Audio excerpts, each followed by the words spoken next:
public financé, c'est des questions de corruption.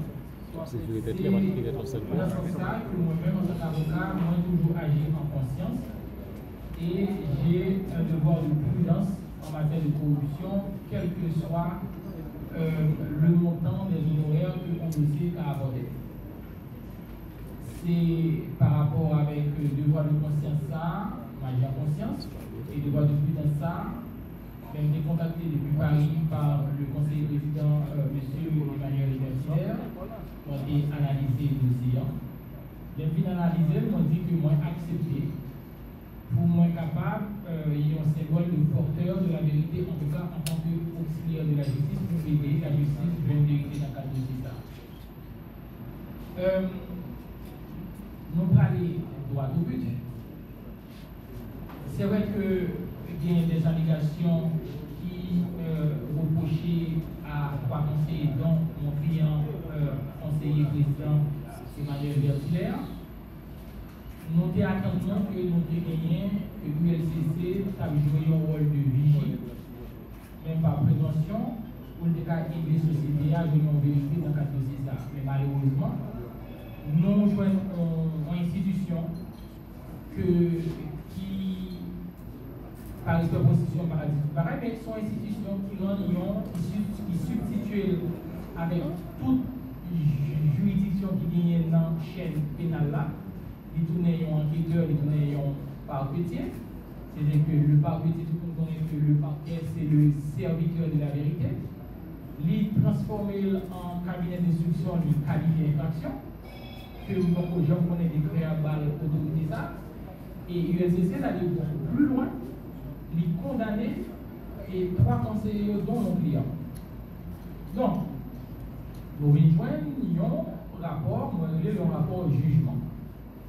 Par respect pour l'ULCC à toute autorité qui nous parlons de devoir pour nous appliquer en défense de rupture contre l'autorité ULCC, mais nous-mêmes nous avons le devoir pour aider la justice de vérité. Pour ça, c'est peut-être ça aujourd'hui. Nous déposer, et moi, par contre, si nous ne pas mettre à la disposition un document récapitulatif de requête que nous déposons dans le parquet près du tribunal de première instance de Port-au-Prince. Une requête qui a 13 pages, qui aidait, en tout cas qui proposait, pour M. Emmanuel Bertier, il proposait pour aider le parquet à une vérité. Qui s'est passé? La personne poursuivie, jusqu'à présent que le conseiller président Emmanuel Bertier n'est pas encore poursuivi par la justice, il y a une enquête qui a cheminé au parquet. Maintenant, c'est le parquet qui va décider est-ce que lui-même, M. Emmanuel Bertier a bien qualité de personne poursuivie, mais à ce jour, il n'a pas qualité de personne poursuivie. Mais, au niveau de la justice, bon principe, ce n'est pas seulement le parquet en tant que serviteur de la vérité qui gagne pour chercher la vérité en tout. Mounia poursuivant, ils ont droit pour participer, ça veut dire la participation à l'enquête pénale. Il faut le participer, il faut le proposer pour dire, monsieur le commissaire du gouvernement, mes côtés ma orientation pour une vérité. C'est dans le cadre de ça, nous déposons une requête par le biais de M. Bertier, nous déposons une requête par le biais de son conseil, qui c'est moi-même, jusqu'à présent, en tout cas moi-même. Nous déposons une requête pour capable de démontrer le parquet en grosso modo, mais qui pointe que nous voyons qui a affaibli justice, qui a affaibli justice pénale particulièrement. Dans ça, nous relevons, nous faisons résumé, récapitulatif, que nous relevons 5 points. La première chose, c'est que c'est regrettable que l'ULCC et ça sont faits, peut-être que sont faits, on fait d'annonce, ils veulent qu'on ait d'annonce, donc côté nous, il va choquer tout le monde. L'ULCC, le directeur général de l'ULCC, était en conflit d'intérêts dans le cadre de ce dossier. On va expliquer qui ça. Ce conflit d'intérêts s'explique par quoi? C'est regrettable. L'ULCC est mon avocat. Donc, pas oublier que le directeur général de l'ULCC, pour qui j'ai beaucoup de respect, il est propriétaire d'un cabinet d'avocats qui est Expertus firme d'avocats. Ce cabinet, jusqu'à présent, l'engagé sur les réseaux sociaux, est maintenant acte officiel, parce que c'est ce cabinet qui représente les intérêts de Mme Martine Moïse, dans le cadre du dossier de Jovenel Moïse. Et le cabinet, ça, il a publié des publications de diffusion sur les réseaux sociaux, nous toujours que l'a honoré par des notes élogieuses envers son directeur général, c'est le directeur général du cabinet, c'est M. Hans Joseph, qui est directeur général de l'ULCC. Mais curieusement, dans tout acte que le cabinet a constitué, qui est-ce qui signe à Kyoto? C'est un autre avocat ou confrère à qui je porte beaucoup de respect, c'est mon aîné et qui est très compétent. Ma présidente encore pour qui je porte beaucoup de respect, c'est M. Wilson Estimé, qui signe dans tout acte expertise, qui constitue pour le cabinet Martine Moïse.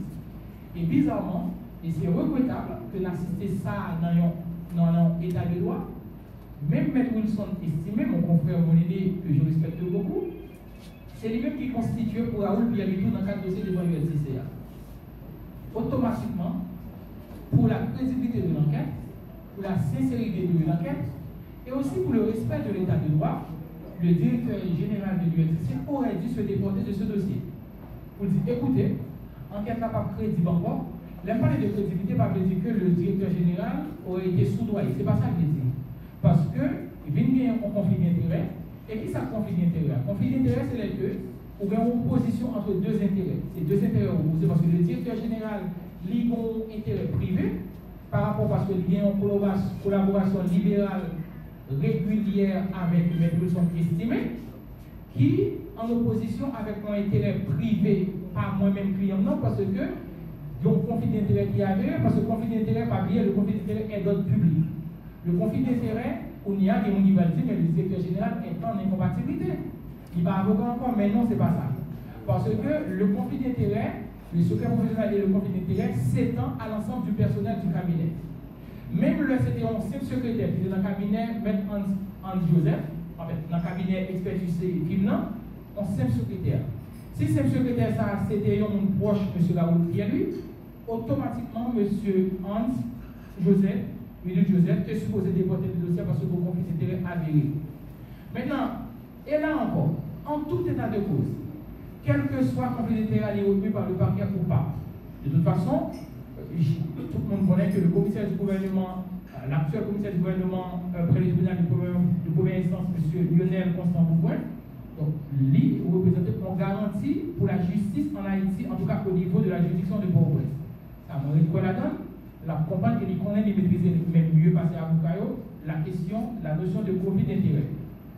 En tout état de cause, par effet extraordinaire, on a dit que le parquet ne retiendra pas la notion de conflit d'intérêt qui est d'ordre public à l'encontre du directeur général de l'ULCC. L'État décidé, il n'a pas apprécié de ça, il va examiner.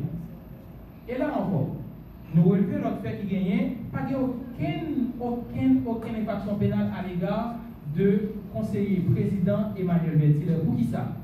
L'ULCC lit seulement cantonné dans une observation personnelle pour dire qu'il y a un échange entre Emmanuel Berthier avec M. Raoul Pierre-Lui. Alors que l'échange à qui s'allie, un échange personnel, pas aucun problème là-dedans, parce que dans l'échange, il y a eu beaucoup de choses, moi que M. Emmanuel Berthier t'a dit Raoul, moi je demande une recommandation pour me capable de marquer dans cette présidence BNCA. Si pas de demande de contrepartie, pas rien, pas de corruption. Et moi, le plus loin encore, l'ULCC, je pense que pour l'ULCC, en tout cas, pas une expression claire, mais l'ULCC doit revoir le mode de fonctionnement de l'enquête au niveau de l'institution. Comment l'ULCC fait dire comme ça que l'apprécier, et c'est grave quand même, n'a pas apprécié le mode d'usage ou bien le mode d'utilisation de la carte de crédit de M. Berthier. Il y a une carte de crédit qui s'allie. L'obtention d'une carte de crédit, c'est ce qu'on appelle un crédit à la consommation.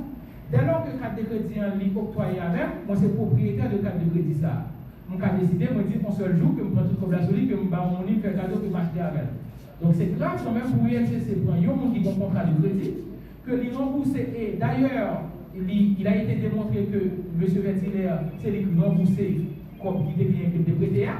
Là où il n'a pas même déposé pour sentir, mais je pense qu'il a fait comprendre bien. Il était supposé faire pendant l'enquête là, pour faire déposer comme sous compte et sous carte de crédit M. Berthier là. Malheureusement que l'Europe complot fait toujours un bon bagage pour faire qu'il faut qu'on la encore. Donc, en résumé, pour question de carte de crédit, c'est qu'il s'agit de son crédit à la consommation que le conseiller président Emmanuel Berthier lui disposait d'une habilité pour dépenser non seul jour dans lui. Il a dit la fait cadeau, Donc, on ne peut pas exercer aucun contrôle sous mode d'usager. Et là, nous venons que par aucune infraction pénale qui a constitué à l'égard de M. Vertilaire. L'autre point, et c'est dans le même sens que nous voyons que l'ULCC lui fait, ils ont s'annulé en essai de pouvoir. Mais point qui est plus important, pas oublier que le dossier a été transmis au parquet, le rapport, il concernait 3 conseillers. Mais en droit, nous comparons l'individualisation de la peine, qui impliquait la responsabilité personnelle de chaque monde. Maintenant, Emmanuel Vertilaire, conseiller président, nous avons un dossier qui est dissociable, il y a 3 conseillers, puisque fait à lui-même, il n'est pas constitué d'acte de corruption à l'égard de M. Vertilaire, qui ça nous demande de parquet, pur et simplement, il simple. Parquet pas même, en tout cas, avec, je ne vais pas aller anticiper sous appréciation parquet sur le parquet. Moi, j'étais sûr, je reste convaincu que le parquet va procéder et ça demandé parce qu'on s'en suit le dossier à l'égard de conseiller Vertilaire et par respect du parquet, on ne pas dire parquet pour lui-même, pour classer sans suite tout dossier, ça nous paraît droit ça, parce que l'individualisation de la peine qui implique les responsabilités personnelles, c'est clients nous connaissent, nous apprécions le dossier, nous et que il n'y a pas aucun acte de corruption, aucun acte positif. Et ça qui est plus grave là pour finir. ULCC encore lui-même, c'est lui qui confirme, le moins dit dans la requête 13 pages là. ULCC dit, M. Vertilaire, pas dans le deuxième rencontre, ça me une rencontre dînatoire. Il n'est pas bien que dans le rapport, il dit qu'il y a une rencontre dînatoire qui aurait été, en tout cas pas même qui aurait été, parce que ça a été confirmé aussi par les conseillers, par les deux autres conseillers présidentiels. Il dit qu'il y a une rencontre dînatoire qui était organisée, car la OPR était fait manger, etc. Et pour monde des amis d'appareil. Mais bon, bah, ici, c'est son raisonnement qui est aussi basique. Si tu es une première réunion qui fait dans l'Oasis, M. Vertilaire, on va voir comment on monte, et c'est grave encore que l'ULCC dit, on monte un citoyen ou un individu, il n'y a pas qu'à rencontre à un monde de travail. Mais ça c'est grave. Parce que moi, je travaille en tant que président, moi, j'ai un droit de loisir. Il y a un droit en tant que collègue, parce que M. Smith, Augustin, qui sont conseil président, l'îlogé qui va l'îloger dans l'Oasis, c'est normal que M. Vertilaire, en tant que conseil président, quand il dit mon cher, on va en discuter autour d'un verre de vin, c'est normal que l'ULCC n'est pas privé de droit ça. Maintenant, l'ULCC dit qu'il y a une déclaration de demande en sollicitation de 100 millions de coûts, pas de problème. Mais, mon raisonnement qui est basique pour l'ULCC d'affaires, c'était qu'on une demande de 100 millions de coûts qui était faite en présence de Vertilaire. Anti-Vertilaire, peu importe que la demande dans tes faits. Mais si on deuxième demande qu'à fait, non, il va organiser un dîner, un rencontre dînatoire. Et dans la rencontre ça, il est dit, en tout cas, il prétend que bon, docteur Gérald Gilles t'a insisté pour faire demande encore. Donc, l'éclair, c'est parce que dans la première demande, soit Vertilaire pas même dans les mêmes, soit que M. Raoul Pierre pas même dans les demandes même, parce que c'est demande réitérée. Demande réitérée, caille M. Raoul Pierre lui. Donc, si demande réitérée, caille Raoul Pierre lui, je dis donc M. Vertilaire, il n'est pas dans la deuxième rencontre, comme par comment que M. Vertilaire, dans la question de participer dans le pacte de corruption. Il est logique. Je vais reprendre encore. M. Vertilaire était dans la première rencontre. Dans la première rencontre, ça, ULCC prétend avec M. Raoul, on demande de 100 millions de coûts, en contrepartie de la promotion, en tout cas de reconduction de M. Raoul Bienlu à la tête de la présidence de la BNC. En fond logique, effectivement, que demandant des faits. Mais si demandant des faits, par hypothèse, demandant des faits. Donc, si on deuxième rencontre, c'est l'ULCC qui dit, c'est pas moi-même, selon l'ULCC, l'ULCC a affirmé qu'il y a eu qu'il y a eu une rencontre dînatoire.